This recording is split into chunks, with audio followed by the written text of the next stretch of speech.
India is committed to achieving net zero by 2070.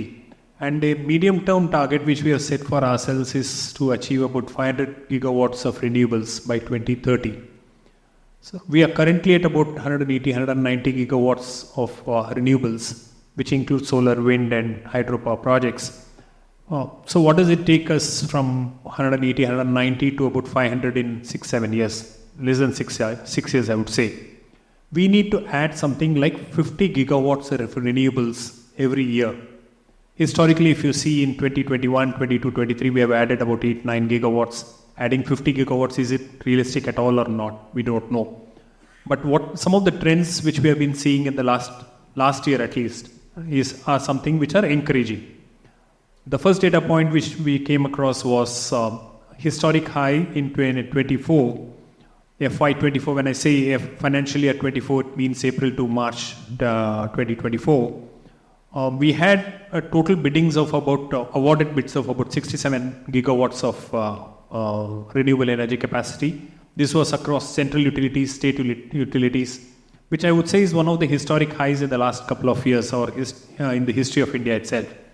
We are not seeing this kind of bidding activity happening in this country. There's a big pipeline of projects which are coming up. The tariffs are also fairly okay, and it gives enough room for investors to make money. This is on the bidding side. So we had to add about 50 gigawatts every year. For the first time we have reached 67. Might be we'll reach 40-50 gigawatts of execution over the next couple of years.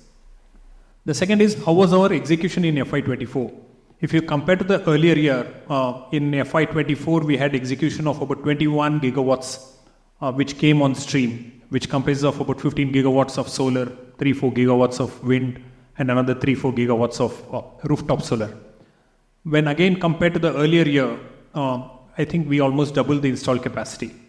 So somewhere we are not up to the task. Against the 50, we have installed about 20-21 gigawatts, but we are somewhere there. It is much better than what we were earlier. So on the renewables, we are doing fairly well. The other data point which I want to give when we are talking of the green transition itself is on the electric mobility.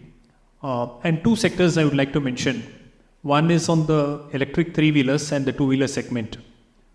Today, if you see of all the three-wheelers are a big segment in India. It is used for both passenger traffic, what we call it as auto rickshaws, and also for the small cargo movement, up to 1 ton or something like that. 54% of that sales have been on electric vehicles. This includes both the conventional lead-acid battery-driven vehicles and also the lithium-ion batteries. But we see the large adoption of electric vehicles in the three-wheeler segment. 54%, that's a large number. And probably we are the largest market for three-wheelers in the whole world.